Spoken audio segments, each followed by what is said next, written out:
Hello guys, ngayon po ay nandito pa tayo sa rooftop na kung saan po ay nakikita nyo po itong mga tali na to. Kasi nga kailangan ko maglagay ng bubong na simento dyan po sa bintana kasi pumapasok po yung ulan. So kikita nyo may nakahanging ano na po. Ito, may tali nakahanging forma. So hinangin ko siya, hanging ano siya, gagawin natin hanging na forma. Yan po. So yun po yung bintana, no. Meron na po siyang bakal. Meron na po siyang bakal, no. Kung isusum natin, may bakal na po siya. Yan. So yan po yung hanging, paano nating mailalagay ng tama yan. Yun yung mga bakal kung nakikita nyo. So gumagalaw po siya. Dito po ako sa rooftop. So ang ginawa ko, 3 tali po sa unahan, 3 alambre sa likod. Ayan. Paano po ba ano natin yan? Paano po ba natin mabubuhusan yan? Okay.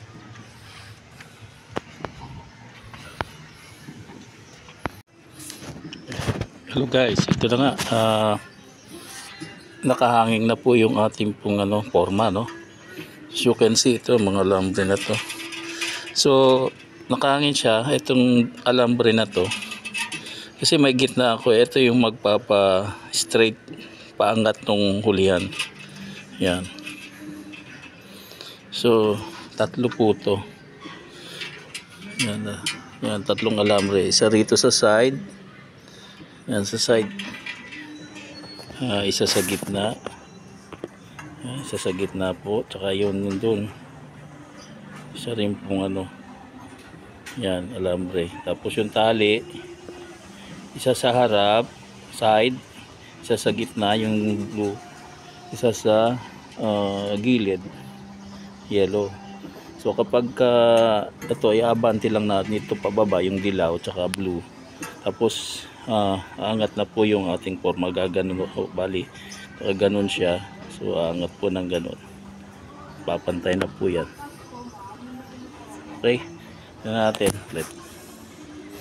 So yung tali pa lang yan ay naka sa taas sa rooftop.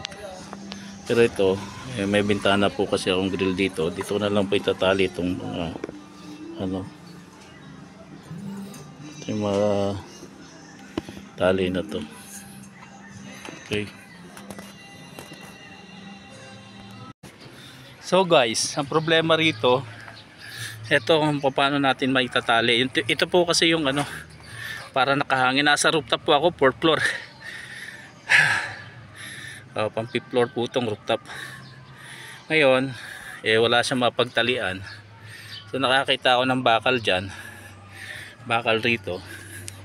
Kaya, ang gagawin natin, maglagay tayo ng kahoy. O kulamper yung kasya ron. Ano po. So, eto. So paano naman kasya to? Wala sa bakal doon. Ayan yung bakal. Tapos bakal din eh. Diyan po natin tatali ito para suporta po dun sa ating hanging hanging forma. Okay? Hello guys. Ngayon po ay tapos na po yung ating pong pagdagdag ng bubong dyan po sa ating pong bintana. Ayan na po.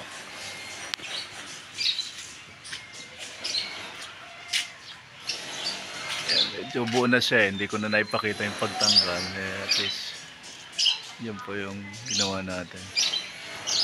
Okay po, salamat po.